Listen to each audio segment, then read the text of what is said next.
know when everyone's ready? Ready? Good evening, everybody. My name is Brian McDermott. I'm the Chief of Patrol for the Chicago Police Department. At this time, I'd like to offer my sincere condolences to the family of these two precious young girls, one of which who lost her life, the other one who was fighting for her life at this time at Loyola Hospital. To say that I am saddened and outraged would be an understatement. I can only hope that every resident of this city is as angry, saddened, and outraged as I am at this time. Too many young people have lost their lives to senseless gun violence in the city of Chicago. At this time, I would like to ask for the community's support in helping us solve this crime. I know that there's people out there somewhere that saw something that can help us solve this crime.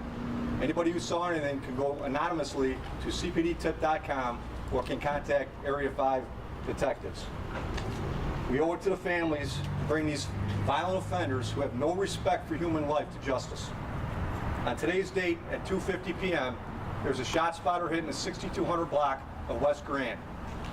Responding officers arrived, found two young victims ages 6 and 7 with multiple gunshot wounds to the body. The responding officers rendered aid while waiting arrival of the Chicago Fire Department. CFD arrived, transported our two victims to Loyola Hospital, where our 7-year-old succumbed to her injuries and the 6-year-old is fighting for her life at this time. Area 5 detectives are still on the scene, interviewing witnesses, canvassing the area for anybody who saw anything, attempting to locate any private video, and recovering any and all evidence on the scene.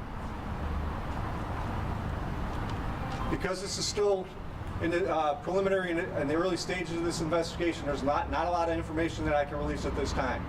And again, I'm asking members of the public that saw anything, please go to cpdtip.com or to contact Area 5 detectives. With that, I'll open it up for a couple of questions. Can you confirm if these were sisters? Yes, they were sisters.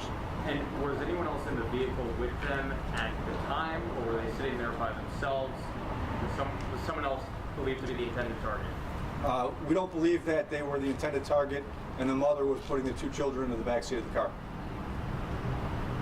Were there other bullet or shell casings found in the area indicating that this may have been kind of a crossfire thing, caught in the crossfire thing, or does it look like a car that they were in may have actually been targeted?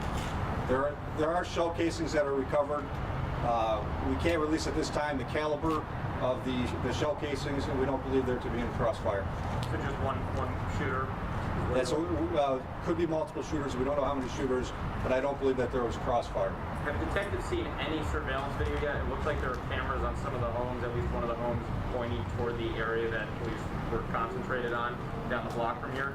Has anything been reviewed yet showing what unfolded? So like I said, this is still in its preliminary stages. Area 5 detectives are still on the scene. They're still in the process of recovering all video at this time. Is the preliminary right now that this is a drive-by shooting from what you're gathering? No, we don't have that information at this point. We're still trying to determine whether the offenders were on foot or in a car. Are there any other kids around not shot? I'm not sure how many other people were in the area. Is there any conflict between rival groups or anything in that block or that area? It is a gang conflict area, but like I said, we don't believe that these children or their mother were the intended target. Did the mother say anything about knowing the person who shot at her children? I'm sorry, can you repeat that? Did the mother say anything about knowing the person who was shooting at her children? No. Any information from the driver of the car, man or woman? No information at this time. Thank you, everybody. Thanks, guys.